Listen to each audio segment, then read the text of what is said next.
introducing Bianca, who I got to know originally. I guess we overlapped at Facebook in different parts of Facebook.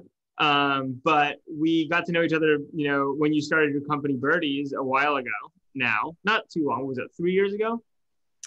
Well, I mean, officially 5 years, but this was my side hustle while I was at Facebook for 2 years. And so I left in the middle of 2017 after I got an email from Andy Dunn, who's the co-founder and former CEO of Bonobos, who wrote $100,000 in the subject line of the email. And he's like, I'm hearing about Birdies. Like, you need to quit your job. I want to be a seed investor and help you raise your seed round. And I was like, oh my God. So that is when you and I met, I think in the summer of 2017, when I started to raise some money. Got it. I didn't even know that backstory. That's so funny. I should start usually when you put dollar amounts of money in the subject lines of emails, those end up in spam, but I guess that works sometimes. Yeah. Cool. But yeah, I mean, Bianca, you've obviously now both, from your prior experience at Facebook, and then also, I think probably more informatively as an entrepreneur, like you've seen a lot of the world shift in all sorts of ways. Like first, obviously, with kind of the move to online and kind of Birdie strategy. And then, I'd love to hear, I'm sure people would love to hear about how your thoughts about physical retail pre-COVID and kind of, because I know you've made bets around that. And that was an important part of your overall mix, both with, third parties, department stores, as well as your own stores. And now with COVID, like the deck seems like it's been scrambled once again. And so I think it's obviously a really interesting time to have this conversation, which is like, where does retail go? What's happening? Like do some little future forecasting on it. And again, everyone here is great on the topic. I think has super cool views. So please feel free to unmute yourself and chime in or whatever. Bianca, can you kick us off? Yeah, well, so it's great to be here. I have to tell you, like people ask me a lot about the future of retail. And I think the bigger question beyond that and sort of what we've seen in the last few years is like the future of DTC brands like myself raising more money than you need, right? And so I think what we've learned is stay scrappy, stay hyper-focused on the customer, the end customer. And so when you talk about like selling to like wholesale, you're like 1 degree separated from the end customer. That's a scary place to be, right? Like I can design, I can pivot fast and nimbly if I have direct access and information from my end customer. So that's super important to me. And like, how much money do you really need to raise if you're hyper-focused on the customer? Now you need some capital for inventory and to play some bets. But I think one of the things we've learned just in the last 3 years is like young DTC brands were raising hundreds of millions of dollars to get to unicorn status. And then COVID hits and like their valuations fall apart. No amount of money can get you out to get you, your product in front of people to buy fast enough. Like we're in a pandemic, people are scared. We're going into an economic recession. And so all that money raised to grow fast, I think was, it was sort of like what people were doing, to be like in the headlines and be successful. But I think now the way it's playing out is the brands that were just hyper-focused on growing nimbly and being super creative and hyper-focused on what the customers were telling them are able to be stronger during this pandemic and actually grow faster out of it, having not diluted yourself so much. So question on that, that makes a ton of sense. And like, I think that's a really good point to bring up, but I'm kind of curious, we step back for a second. Do you think the pandemic and COVID changes fundamentally the direction of where the future retail is going and how these brands are being built and how people buy and things like that? Or do you think it just accelerated what we were already doing anyway? I think it just accelerated it, to be honest. We were heading there. I talked to a lot of, look, when I was at Facebook, my job was to work with large retail companies and help them understand how to leverage platforms like Facebook and Instagram to get to their consumers. The struggles that they had though is like their companies were set up in a traditional format, right? They had TV creative agencies producing for TV. Their supply chain was so big and so outdated that they had a hard time like pivoting into this like e-commerce world. And not to mention that like the consumers themselves, if you're going to go shop at like Gap or Nordstrom, you're likely going to the physical place than like immediately going to the .com version of that, right? So they had to invest a lot. They knew where we were heading. I think they thought they had a lot longer time frame to get there. I think this pandemic just sort of accelerated the inevitable. And I think the other thing that this pandemic and this year has shown is DTC brands with a purpose and with a mission that's bigger than the product they're making matters so very much. I think long are the days where you're just like a fashion person, a fashion gal creating fashion for fashion's sake, is just not relevant anymore. So if you're just starting to build a company now, or if you're starting, or if you have a company, I think making sure that it's mission driven and there's a purpose beyond what you're building matters so much to the consumer more than ever. And like, just to push you on that, like that seems reasonable, but can you articulate like why? Like what happened where all of a sudden, is it just that like everything's kind of commodity, or like people don't care more about them, or is it because of the virality associated with missions? Like why is it that like, you know, like maybe Tom Shoes was early in this, but like you're just seeing like, you know, this kind of move to a world where like honestly the mission matters as much as anything else. Yeah. We've done a lot of research on this. Like, I don't think the consumer is buying something because of its mission. I think it's like it helps declutter all the products that are out there. So if all eyeglasses are the same and they're all valued the same and they're all priced the same, you're probably going to pick the one that also has a mission, right? You feel good about it. When people ask you, where did you get your glasses? Where did you get your shoes? It's like, they're great. They're fashionable. They're comfortable. And, you know, they support and they lift up women, right? Like it's the and, because I just think that right now, like everyone's trying to sell something to everybody. There's just a lot of stuff out there, right? And so how do you separate yourself from the pack? And I think now also the consumer sentiment is such that like, it's less about the logos they're wearing. And it's more about like, hey, I got a great deal on this, or I got a great value on this, or my beliefs are tied with the brands that I support and I buy. And so it's a story. And that goes back to your point about virality. You know, if somebody's standing, you know, at the grocery line and they point out like, hey, great shoes. So like, hey, they're Birdies. They're super comfortable. They're awesome. And like, they're a huge champion of women. Like they were all around about this like vote stuff, you know, and they're like, oh, wow, it's a conversation starter that I don't have to pay to have them, you know, talk about. It's like that virality that matters, that organic reach. That's so important. That brings my CAC way down. Yeah. So I guess it kind of hits another thing for me, which you kind of brought up there. And please, anyone, unmute yourself. This is not like one of those things where like jump in. You know, you guys all have awesome opinions, and like I think I'll prompt it. Just this whole concept of like where shopping happens is an interesting thing, right? It used to be, you know, in a physical retail world, like, and again, I wouldn't say I was always deep in this, but I kind of get the sense it was like shopping was an event. I'm going to the mall. Like we're going to like, it was like kind of an explicit action where you went to a place and like maybe did it with friends or whatever. Whereas now, to your point about it being everywhere, it's just like everything is always shoppable, right? Like is always interactable, like because we're seeing it online. It's just, I'm not sure that, maybe I'm wrong on this, but it doesn't seem to me people are going to like shopping mode anymore as much as they're constantly like passively shopping as they live. Is that, am I just making that up? Is that true? And then two, like, how do you think about that as an evolution? If it is or isn't true, like, where does that take you in terms of how people think about retail destinations versus brands and kind of with the spaces they occupy? It's a really good question. I mean, look, right now we're in the middle of a global pandemic. So the idea of like going shopping to anybody is just mortifying, but ultimately we'll get out of this. I think it's an and both. You know, yeah. I don't think that like people are going to stop wanting to shop physically. I mean, we are humans. We want to be around people. It's a destination. I think shopping is like entertainment, you know, like you go to the movies or you go, you know, to the park, like you go somewhere to be entertained and to feel good. And women are emotional shoppers. We did a bunch of customer surveys across the country early this year.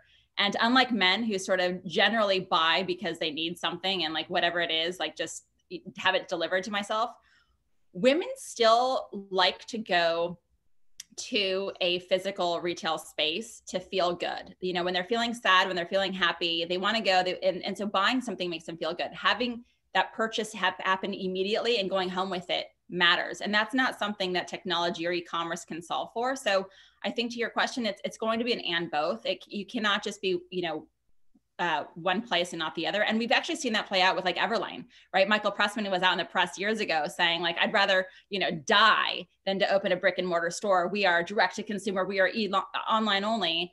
And then years later, he starts opening stores. And I think, you know, we've all realized it's not one or the other. E-commerce or computers have not replaced television. People are still watching TV. It's just it's a new format, right?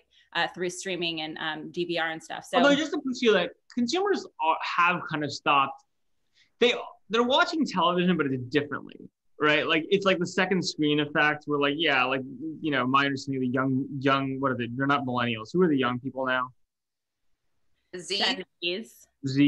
Gen Z, those young people, like they always have a second screen open, right? And they're always kind of like while they're watching things. And it's not like kind of like the destination. So I guess that's kind of my question. I mean, maybe it's pandemic short term, maybe it's long term, but like, does that ever translate digitally? I mean, the number of companies that have attempted the online mall, right, and like failed spectacularly, like trying to make online destination shopping, right, is like pretty high. Like, do you see any version of that in the future, or is it really your mind when we think about destination shopping, it's not going away, but it will be physical, and the virtual thing will be the passive, always on stuff? I mean, it's TBD coming out of the pandemic. But I really believe it's an and both. I think perhaps we'll have less physical locations because we have a different distribution model, but there'll still be physical locations to go to. It'd be interesting to see what happens with the malls versus like a Santana Row or like the Grove or just somewhere where it's like an outdoor experience versus like an inside, dark mall. I'm still bullish on wholesale though. I mean, we have a deal with Nordstrom, 12 stores to test last year. And now we're announcing that we're going into 50 stores, which seems like a crazy idea given the retail landscape right now. But we've partnered with Nordstrom in a way that like there's a halo that exists there, right? Like, it's wholesale, but also acquiring new customers online is expensive, probably around similar. And so there's a halo being in Nordstrom. And if we know that there's going to be passive shoppers going into a physical location, like they're going to go to Nordstrom, they're going to see us. We limit how much we sell to them because we hope that we sell out pretty quickly and then people then convert and come to our website. But if you're in a Nordstrom, then suddenly like you're a brand that we can trust online. So I really believe in wholesale. I also believe in the brick and mortar model of just like experiential shopping. When you come into a Birdies store, we have one here in San Francisco, and pre-pandemic, you walk in, we give you a glass of champagne. It looks like a home inside. Like sit down, kick up your feet, bring in your girlfriends. Here's some things to nibble on, and make it a real entertaining experience versus a place to just go like grab and go. Fair enough. James has a question. James, speak up with your question. Yeah, I got actually two related questions. The first is, what do you think Neiman's looks like when they actually come out of Chapter 11 properly? And then relatedly, in the luxury market, what do you think great luxury looks like in 2021 or 2022? And are you seeing anything, especially overseas, that's really different that might provide a clue for what we do here? I don't know. I don't spend like a ton of time on the luxury market. I will say I've spent a lot of time recently studying the Real. And Gucci just announced an investment in the Real, which was really interesting because these luxury brands have tried to protect themselves from a secondary market. And now you see Gucci moving into actually investing in the secondary market. And so I see there's like an evolution happening there in the luxury market. But again, I haven't done much more thinking about that beyond what I'm seeing just, there. With regards to Neiman's, I don't know. As a customer, as a shopper, I'd go there. I think like a lot of these retailers, like they just had to stay relevant and grow. And everything was on sale and discounted. And it kind of became like just not the experience that you once felt like shopping luxury was. Very curated, very minimalist. Nordstrom, on the other hand, they've always been known for shoes. So I don't know about their apparel business. But you want to be working with a partner that's known for doing one thing really well. And for Nordstrom, it's customer service and it's their footwear. And so that's definitely where I want to be. We've had a lot of retail companies reaching out to us to carry us, and we have been adamant saying no because, again, we want to stay predominantly direct to consumer. But I think there's a halo with the right partner instead of over distributing ourselves. We want to manage our own supply chain and connection to the end consumer. So, I mean, can I ask, I want to push on this, and then I think Ryan had a question. You're up next, but I'm going to do the moderator's prerogative thing, which is like, it's interesting how you talk about a Nordstrom's as a brand building exercise, and like that you really want to be direct, right? But that, you're kind of, you use them almost like as for the brand halo or for the association. how, I mean, like, obviously historically their business was a little bit that, but mostly distribution, right? Like, but that kind of almost makes them like a physical media business, right? Or something like, think about like what the future of a Nordstroms is, right? If their thing is really curation and like and selection and brand building, like, how does that play out, right? Is there a world in which a Nordstroms in 2030 is actually more of a media company than it is like a physical or like a distribution company? Or like, how does that work? I don't know about a media company. I think that there's so many brands right now that if I could have a retailer like Nordstrom curate the best stuff, and I know when I go there, whatever they're offering me is going to be the latest and greatest, instead of me having to figure out what the heck I want to buy, because I can then just do that scouring the internet. Retailers have to play a value in with the consumer. Amazon plays a tremendous value with the consumer. I'm not selling Birdies on Amazon for a lot of reasons. I think that there's like great distribution there, but I think you have to play an important part in the consumer's heart and mind. Nordstrom does that really well with curating their products. And again, just in footwear, they don't have a lot, but the shoes that they do are really relevant. Yeah, fair enough. Ryan, you're up. So as kind of COVID matures. Oh my gosh. Who is that? This is Alana. Oh my gosh. In February. And mom has a salary and dad does startups. So daddy daycare is part of startups. Love that. My kids are 11 and 8 now. I missed that stage. Yeah, she's fun. And she's surprisingly chill during meetings along the way. Yeah, what a good baby. Anyway, so as COVID is kind of becoming mature and we're not all huddling scared anymore and foot traffic is coming back, I've noticed commercial real estate isn't, right? I live across the street from the Ferry Building and half of those are still closed, and the Embarcadero Center, only the first floor is anything open and very few of those are open. So that leads me to kind of the retail question that people always ask when there's a glut of commercial real estate, which is, are you thinking about pop-ups? And what are the economics around that? And do they work? And do they ever work? The pop-up question is a good one, even pre-pandemic. Like to me, it was always a head scratcher. They're so expensive to produce for a short amount of time. And so like the value has to be tremendous for it to work. And we didn't quite get there because the pandemic hit.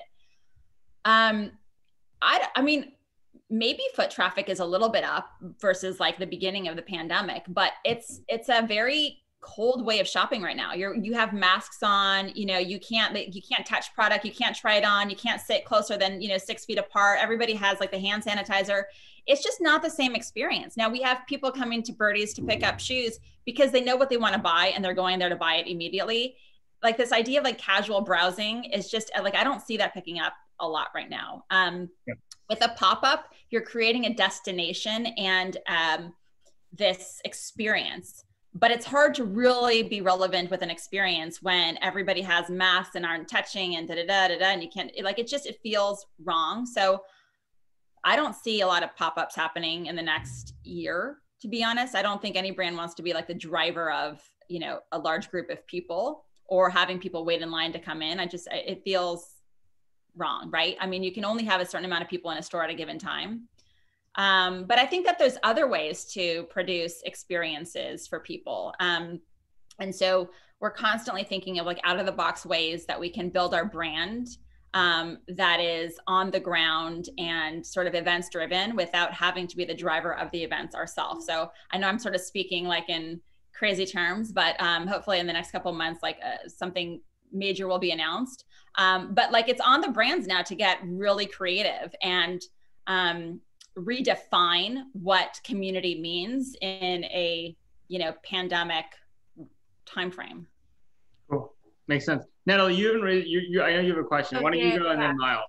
I was just curious because so I own 4 pairs of Birdies and I am that person that can just like go on and I know I'm like a Starling or but I'm curious, when you're somewhat disintermediated through the Nordstrom, are you thinking about the packaging or anything else to sort of like give that same like surprise and delight, even though I know the exact pair of shoes that's coming in the mail, to sort of encourage them to build that direct relationship? Or do you think about anything of the experience differently when it's going through that third party so that you get that extra wow factor? Or are you guys not sort of in that place yet as you're?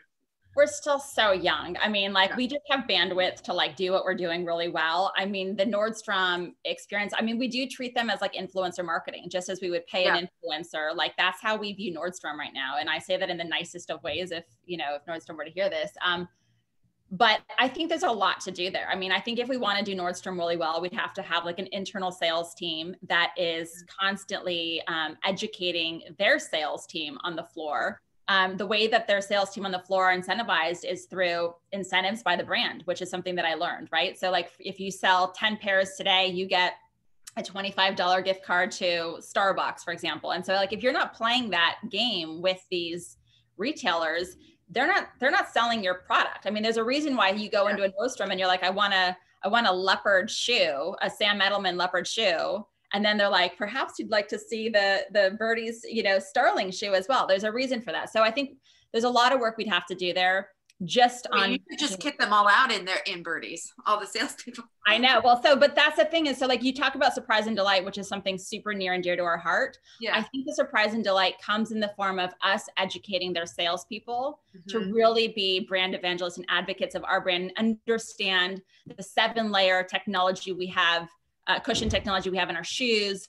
Why do we have rubber, you know, soles instead of leather? Like, all those things are surprise and delight that maybe as a consumer, you're having to like figure that out on your own online. But now this salesperson is going to give that to you. So that's how I see it. But it's going to take a little bit more time for us to build out that team internally to service the Nordstrom reps. Miles, we'll get to you, but I'm actually really curious about this. So that's really interesting to think about, which is like how to think about like a Nordstrom's versus what we'll call traditional influencer marketing type stuff. Like we've seen a lot of head influencer marketing like to date. Like, people are very interested in getting like the TikToker with 10 million fans or whatever to engage. We've been seeing more and more retail models that are interesting. That kind of like look at the mid-market of influencers or even down-market influencers, like much smaller people, but create the right education and incentives for them to engage. It's interesting to hear that Nordstrom's historically was also playing that role. Right. So like, it's distribution, it's brand building, and it's effectively, if you can think about their salespeople as influencers, like some old form of like influencer marketing, right? Like that you would do like effectively through the channel. Like, how do you think about that evolving both for like a Nordstrom, but then also like, how do you think about that more broadly? Like, are you guys doing stuff or playing with stuff around kind of this mid-tail influencer world, or how does that work? We're constantly like exploring, you know, all these things.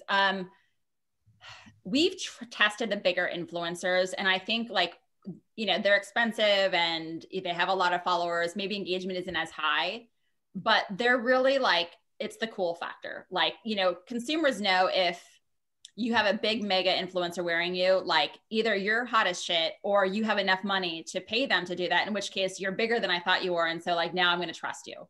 But then you go like downstream into conversion, right? So now you got the cool factor, the trust factor that costs money, but then you go downstream, and we see like mid-tier and micro influencers as like, they have smaller communities, but that are like really highly engaged. They trust this person. Their community is not oversaturated. They're like really interested in everything this person is wearing and doing and eating and thinking. And so like conversion is really high with the mid to micro tiered influencers. So again, it's an and both. I mean, this is the frustrating thing. I keep asking like every DTC founder, like, what's the silver bullet? And they're like, we're still looking for it. There is no silver bullet. You have to be kind of like everywhere and hyper focused on how you shift money around based on, you know, what you need to drive that day. Totally. Makes sense. Miles, jump in. Your question. It's kind of piggybacking off of what Natalie asked, but does Nordstrom's restrict what you can put, say, inside your shoebox? Because their goal isn't to sell Birdies. Their goal is to have a customer come back and continue to buy shoes at Nordstrom's. But do they say, well, you cannot put in a little ad for your website inside the shoebox so that you don't have a direct connection to the customer? I mean, is there any restriction like that? And I guess the second piece is, for an online business like yours, are returns a big deal, a small deal? Yeah. So to answer your first question, Nordstrom has been a fantastic partner. Like, they're cheering us on. Like, in fact, today we were front and center in their email to all of their customers, right? Like, that's huge real estate for us. And we limit how much we sell to them. And so ultimately people are going to discover our brand. And if they're sold out there, they're going to come to us. So I have to say, hands down, Nordstrom has been a tremendous partner in making sure that like we become the next big shoe company with them. Your second question around. Are returns a big deal, a small deal, a little headache, big headache? So, okay, years ago, like 5 years ago, not even 6 years ago, like free returns and exchanges was like the thing. Like now it's table stakes, right? If you're not offering, it would be like charging, you know, an entrance fee to your store. Like you have to offer free returns and exchanges to be relevant and to have the customer try you out. It's expensive. You know, shipping is really expensive. And so we try to minimize the returns. And in order to do that, we are hyper focused on fit, and like shoes and feet is hard. Everybody has a different foot. In fact, your feet can be 2 different sizes. You know, some have bunions, some don't have bunions. Like we're constantly tweaking the materials we use and the fit to minimize the returns. And then on our website, obviously we have all these fit notes. So like every shoe fits slightly differently. So if you're in between sizes, go up or go down. But we have a very healthy return exchange rate at 20%, which is far lower. Like Nordstrom is around 50%. Wow. Again, wait, just to put in perspective, 1 in 2 pairs of things bought at Nordstrom get returned. Yep. Returned or exchanged, but they have a very flexible return and exchange policy, but 50%.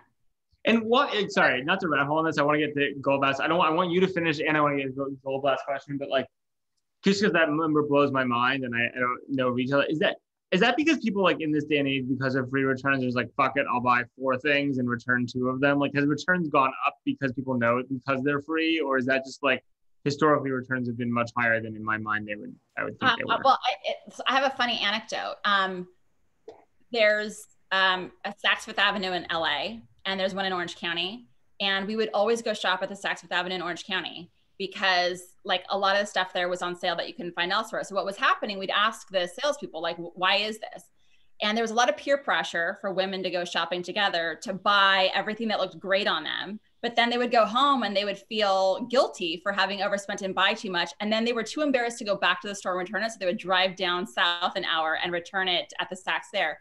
I think there's a lot of factors. I think it's the peer pressure when you're shopping with friends. I think if you're offering, you know, free returns and exchanges, you're just kind of like, it's great. I'll just try it at home later. And then there's a sizing thing too. You can buy small and medium and then decide if you're the medium and the small and return 1 and keep 1. There's a lot of factors there, but this is why like I love what we're doing, which is like we make simple products really, really, really, really well, right? We're not trying to over optimize and do a lot of different things crappy because our returns would be higher. Our margins would be lower. Like that's a bad business. So I just advise anybody who's thinking about going into any one of these businesses, like just do one thing really freaking well, preserve your margin. And by doing that, you minimize returns and exchanges. Fair enough. That's the anti-Allbirds thing right now, right? What's the anti-Allbirds? Well, I'm saying Allbirds is moving into everything. Well, okay. Once you get to a certain scale, you know, sure. But again, I mean, my co-founder and I joke like, you know, again, it's a joke, don't quote me on this, but like, as we think about building out our portfolio of products, like we don't want to go on anything that has like fit, right? Like apparel, again, it's just like small, medium, large. Like it's just, it's a headache. It's a real big headache. I think there's a tremendous opportunity in footwear and what we're doing. I mean, Allbirds, you know, is doing phenomenally well, but they're really, you know, focused on a couple of materials so that they're a little bit more limited there in what they can do. The sky's the limit for us. So I think we can really double down and do what we do well, which is just stay in footwear for the foreseeable future. Fair enough. Goldblatt, what's on your mind? You're muted though. You got to unmute first. Thank you. Yeah. Bianca, thank you. It's been really interesting to understand e-commerce from someone who doesn't really know too much about it other than, you know, I spend a lot of money online. I guess what I'm wondering is, how do you see e-commerce? Things are much different in 2020, especially after COVID, than they were in 2010. What do you see like the big, crazy, weird changes being in, say, 2030? Or what does like Birdies look like in 2030? Is it you send a piece of software to an individual and they print their shoe at home using 3D printing? Is it you have Birdies believers get a crypto token and they own part of the company? Is it you have a virtual reality store where people can go and like look and see and feel things? Like, what do you see as it's going to be unrecognizable, but we're sort of anticipating this at Birdies? That's a great question. I mean, I think like for us, we are obsessed with our customer. So whatever we're hearing from her that she wants or needs, or is that doesn't exist, we want to serve her. We have spent years putting together our mission and our vision, which is something I actually learned at Facebook. And, you know, we're kind of like, when in doubt, go back to our mission and our vision. And our vision is to create a community of women who inspire and support one another and live their life with purpose. And so when you said, like, is there like a way for, you know, people maybe to have like some equity stake in the company? Like, that's interesting. Like, how can I create evangelists like across the world who now somehow with every shoe purchase, they're now an equity stakeholder in Birdies? Like, we're lifting them up. We are living our vision of community of women. And maybe that's the way we engage with them. You know, the touch and feel and the fashion-y stuff, like, I don't know, that seems like, you know, some like, you know, some crazy AI dude, you know, is going to like figure something really cool shit out. That's not me. But I think like, you know, the future for us is going to be just hyper focused on getting to our vision of building out this community of women and like lifting them up, like economic independence, economic equity, all those things matter to us as a brand. And focusing more there to build our company, I think, is something that we'd be more thoughtful about 10 years from now. Yeah, and I'll just call out, you know, we did earlier this week, I had a conversation with the founder of a company called STEM that's actually doing this thing around music rights. And I'll tell you the thing that kind of, you just triggered for me that kind of, you know, you think about music, also in the end of the day, you're selling culture, right? In a lot of ways. Like sure, people like the music, but you're selling culture. I mean, you kind of people like, do you feel the same way about fashion and like what you do? Are you selling? Yeah. 1,000%. Interesting. Yeah. So it's like another form of selling culture, right? And if you think about the future, like one thing that came out a bunch on that conversation was just interestingly, to your point about equity, how in the music world, more and more different people are getting small slices of a song, right? Whether it's, you know, the influencer crowd or the person like, you know, the inspirations, or, you know, the joke was the weed dealer, but like, you know, as it's gotten easier, and this isn't necessarily a crypto story, but like it's kind of what the STEM technology does is like this idea of like your cap table, right, for a given piece of culture has changed dramatically. I do wonder, and I'm curious what your reaction is even short of like necessarily dealing your customers in or whatever, if you think like the cap table, right, of creating like a new shoe or a new piece of fashion culture, in terms of who's involved and like what the collaborative process looks like, and then what the equity ownership is, whether that's an area for innovation that's evolving or not. Yeah, I mean, I don't know, Sam, if you're in Clubhouse. Yes, of course. But there's this culture club every Wednesday night that I listen to, and it talks a lot about what you just talked about. And I think one of the pieces that I've taken away from that is this idea of equity, right? Like brands are tapping into these amazing artists and celebrities and paying them money, but there's like no real equity transferred, right? Like how do we give, again, like Kanye a board seat at Gap if they're doing, you know, a big deal, or, you know, at Adidas. And so like that conversation struck a chord with me, which is like, we need to do more and better for collaborations and artists and creatives that we work with. We launched a shoe a couple of years ago in collaboration with Ken Folk. He's an interior designer. So this was like back when we were like all about the home and pulling from the home, and he's San Francisco based. And so we did a deal with him, and he's like, listen, like, you know, we were like, we don't have a lot of money. We love what you're doing. We'd like love to work together. And so we gave him a little bit of equity in Birdies, and you know, good for him because it's grown tremendously since we had this conversation with him in 2017. But also it helped us because we were able to like tap into his network, because now he's actually invested in us. So it wasn't like a one and done, constantly helping us out. So I do believe that, like, you know, as brands, we need to distribute the wealth a little bit more, particularly with those people that we're benefiting from so much, like creatives and artists. And I want to be able to do more of that. I think I do a lot of celebrity talent investing. And I had just sent you a note about the Ken Folk thing, actually, but our whole thing is trying to convince them. And it's not even the talent, which is the interesting thing. It's like often the agents and the managers around them who can't monetize equity, really. So they're the ones that are saying, don't do this. So then we have to go in and explain. Oh my God, no, value of it. With like CAA, William Morris. I mean, they're calling us all the time, and we take the calls because they're like, and these are like mega A-listers that want to work with us. And like these A-listers will wear us to show that they're fans. But then I get on the phone with their agents and I'm like, there's got to be a better person. Can you connect me directly with the talent? Because to your point, like, they don't want equity, but I'm sure the actor does. The actor does. And like for William Morris or CAA. And so there's like we're just kind of like at a crossroads. And I was speaking with Scooter Braun and Ashton Kutcher on Clubhouse for the like the exact same thing. I'm like, how can we restructure the deal? How can we bridge Silicon Valley, you know, fashion and Los Angeles, you know, artists, and do something cool together, but like eliminate the middle person who's preventing any cool shit from happening? Yes, that's like what we're actually trying to work on. Like, how do you structure warrant deals in a way that incentivizes? Because to be honest, most of these talent don't want or need the cash, right? It's going to be much more valuable. It's hard to take 10% of an equity investment. And so the agency is kind of disintermediate the process, and it gets really complicated. But I sent you a note about somebody who has bunions and has been wanting to do a collab with somebody that we could just do it, you know? So I'm really excited.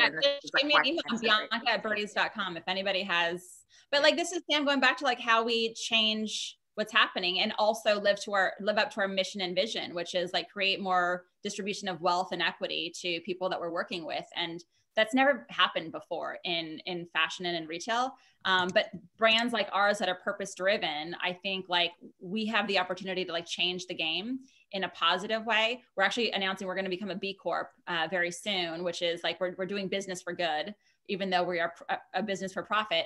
But like, I think that there's like so much opportunity beyond just the product or fashion for fashion's sake, but like using our platform for good and gaining organic interest in the brand because of it.